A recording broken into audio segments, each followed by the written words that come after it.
নমস্কার বন্ধুরা, Sujata village cooking এ আপনাদের অনেক অনেক স্বাগত জানাই। আজকে আমি প্রতিদিনের মতো আজকেও চলে এসেছি রান্নাঘরে। আর আজকে আমি আপনাদের সম্পূর্ণ একটা ইউনিক রেসিপি করে দেখাবো। আপনারা তো বাজার থেকে অনেক রকমের মিষ্টি কিনে খান, আজকে আমি বাড়িতে আপনারা কিভাবে গাজরের মিষ্টি বানিয়ে খাবেন সেটা আজকে আমি শেয়ার করব। তো দেখতে হলে আমার সাথে থাকুন কিভাবে আমি বানাই। আর এখনো পর্যন্ত আমার চ্যানেলটিকে যারা সাবস্ক্রাইব করেননি, সাবস্ক্রাইব করে নেওয়ার অনুরোধ রইল এবং ভিডিওটি প্রথম থেকে লাস্ট পর্যন্ত স্কিপ না করে পুরোটা দেখবেন, দিলে বুঝতে পারবেন এবং নরম তুলতুলে রসালো একটি মিষ্টির রেসিপি আজকে আমি শেয়ার করব। তো এবার আমি রান্নাঘরে যাচ্ছি। যেহেতু আমি গাজরের মিষ্টি বানাবো তাই গাজরের খোসাগুলো আমি ছাড়িয়ে ধুয়ে পরিষ্কার করে নিয়েছি। এবার গ্রেটারে আমি গ্রেট করে নেব, গ্রেট করে শিলপাটাতে বেটে নেব। চাইলে আপনারা মিক্সিতেও বেটে নিতে পারেন। এই গ্রেট করে নিচ্ছি। এই যে সবগুলো খুব সুন্দর মিহি করে গ্রেট করে নিয়েছি। এবার আমি শিলপাটাতে বেটে নেব। বন্ধুরা আপনারা চাইলে কিন্তু মিক্সিতেও এগুলো গ্রেট করে নিতে পারেন।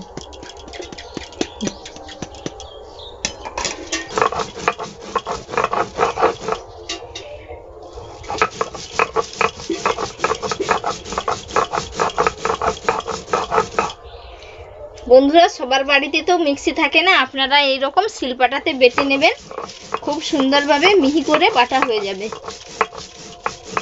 এই যে বন্ধুরা গাজরটা খুব সুন্দর করে একেবারে মিহি করে বেটে নিয়েছি। আর মিহি করে বেটে নিলে মিষ্টিটা কিন্তু খুব সুন্দর হয়, খেতেও ভালো লাগে। তো উনুন জেলে নিয়েছি, কড়াইয়ের মধ্যে আমি একটু ঘি দিয়ে দেব।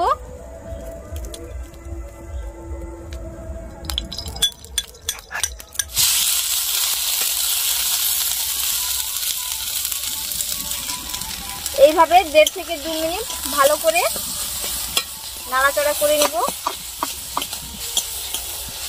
দুধ নিয়েছি আর এইদিকে গাজরটাও খুব সুন্দর করে নেড়ে নিয়েছি। কালারটাও অনেকটা চেঞ্জ হয়ে গেছে।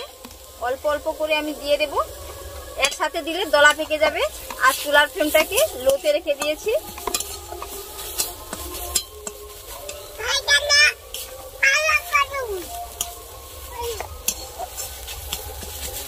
চাইলে আপনারা এখানে 10 টাকার গুঁড়ো দুধের যে প্যাকেটগুলো হয় ওগুলোও নিতে পারেন।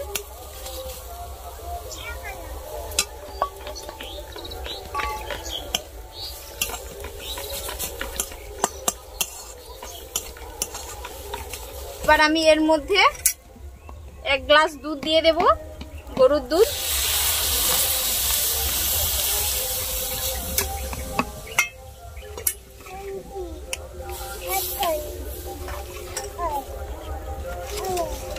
বন্ধুরা মিষ্টিটা খেতে কিন্তু অসাধারণ লাগবে। এই যে দুধটা ফুটে গেছে। তো এবার এর মধ্যে আমি যেই পরিমাপের গুঁড়ো দুধ নিয়েছিলাম সেই পরিমাপের সুজি দিয়ে দিচ্ছি। দিয়ে খুব সুন্দর করে একটা ডো তৈরি করে নেব। তো বন্ধুরা এখানে যেহেতু আমি সুজি দিয়েছি, তো এর মধ্যে আমি 1 চিমটে মতো লবণ দেব। দিলে এর স্বাদটা কিন্তু খুবই ভালো লাগবে, মিষ্টির ব্যালেন্সটাও ধরে রাখবে।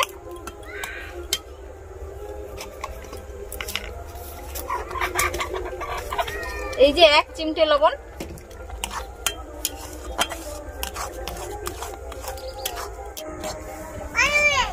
এই যে সুজিটা আমি দুধের মধ্যে ফুটিয়ে নিয়েছি। আর এই যে খুব সুন্দর করে একটা ডো তৈরি হয়ে গেছে। আর একটু শক্ত করে নেব ডোটা, দিয়ে চুলা থেকে নামিয়ে নেব।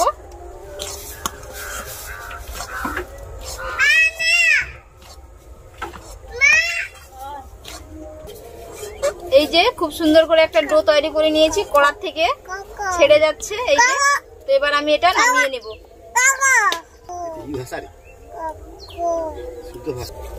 এই যে ডোটা আমি নামিয়ে নিয়েছি। তো এটা আমি একটু ঠান্ডা করতে রেখে দেব।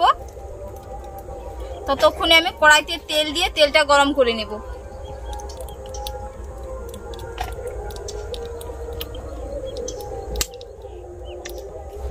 এই যে এটা ঠান্ডা হয়ে গেছে, হালকা গরম আছে, হাত দেওয়া যাচ্ছে। তো এই অবস্থায় আমি হাতে একটু ঘি মাখিয়ে নিয়েছি। এই যে দিয়ে আমি মিষ্টির শেপ দিয়ে দেব। আপনারা চাইলে আপনাদের পছন্দ অনুযায়ী যে যেই রকম চান সেই রকম শেপ দিতে পারেন। তো আমি এখানে এইরকম শেপটা দিয়ে দেব। এই যে এইরকম।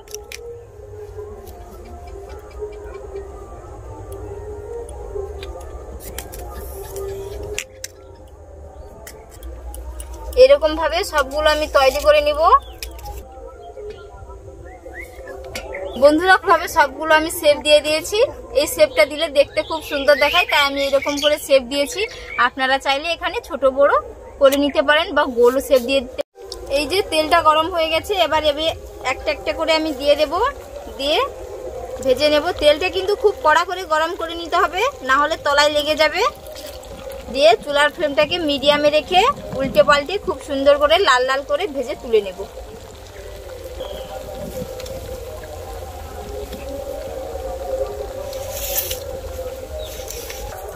এই যে সবগুলো উল্টে পাল্টে লাল লাল করে কত সুন্দর করে ভেজে নিয়েছি দেখুন।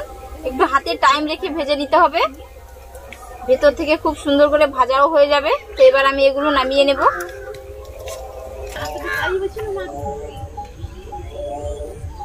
নিয়েছি, এগুলো তুলে নিচ্ছি। এই যে কালারটা খালি দেখুন, দেখতে কত সুন্দর দেখাচ্ছে। আর এগুলো এত নরম সফট, কি বলবো আপনাদের। একটা চিনির সিরা বানিয়ে নেব। এর জন্য আমি একটা ফ্রাই প্যানের মধ্যে 1 কাপ চিনি দিয়ে দিচ্ছি, আর এই কাপের মাপ করে 1 কাপ জল দিয়ে দেব।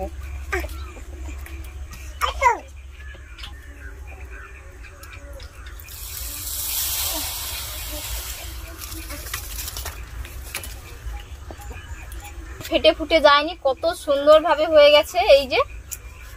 এই যে কোনো ক্র্যাচ নেই এগুলোর মধ্যে।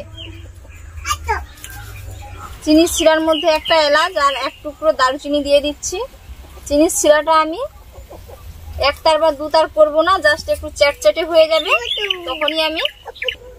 এই যে চিনির শিরাটা খুব সুন্দর ভাবে ফুটে গেছে, আর এই যে চ্যাটচ্যাট করছে হাতের মধ্যে। এবার আমি ভেজে রাখা মিষ্টিগুলো দিয়ে দেব।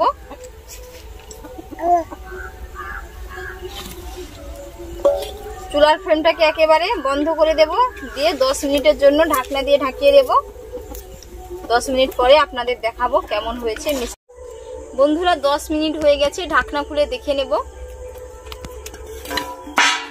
মিষ্টিগুলো খালি দেখুন বন্ধুরা, কত সুন্দর হয়েছে, আর কালারটাও যেমন সুন্দর, আর এত সফট হয়েছে কি বলবো আপনাদের। এই যে চিনির শিরাও এর মধ্যে ঢুকে গেছে। তো আপনাদের আমি একটা কেটে দেখাবো এটা কেমন হয়েছে। মিনিট হয়ে গেছে, দেখে নেব। আর বন্ধুরা পুরো অন্ধকার হয়ে গেছে, তো হয়তো লাইটটা একটু কম দেখাচ্ছে, কারণ আমি তো বাইরে রান্না করি, এখানে কোনো লাইটের ব্যবস্থা নেই।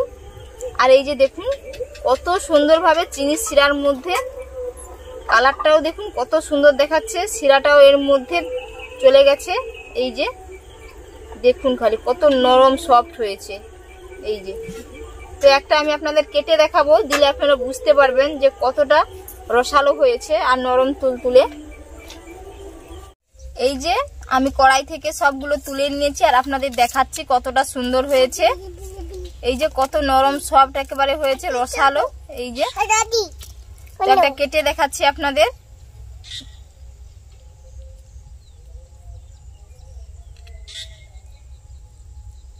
এই যে ভেতরটা দেখুন কত সুন্দর ভাবে হয়ে গেছে। তো বন্ধুরা আজকের রেসিপি কেমন লাগলো অবশ্যই আপনারা জানাবেন, এবং বাড়িতে একবার এইরকম ভাবে বানিয়ে খাবেন, খেতে কিন্তু খুবই অসাধারণ হয়। এবং আপনারা ভালো থাকবেন, সুস্থ থাকবেন। ধন্যবাদ।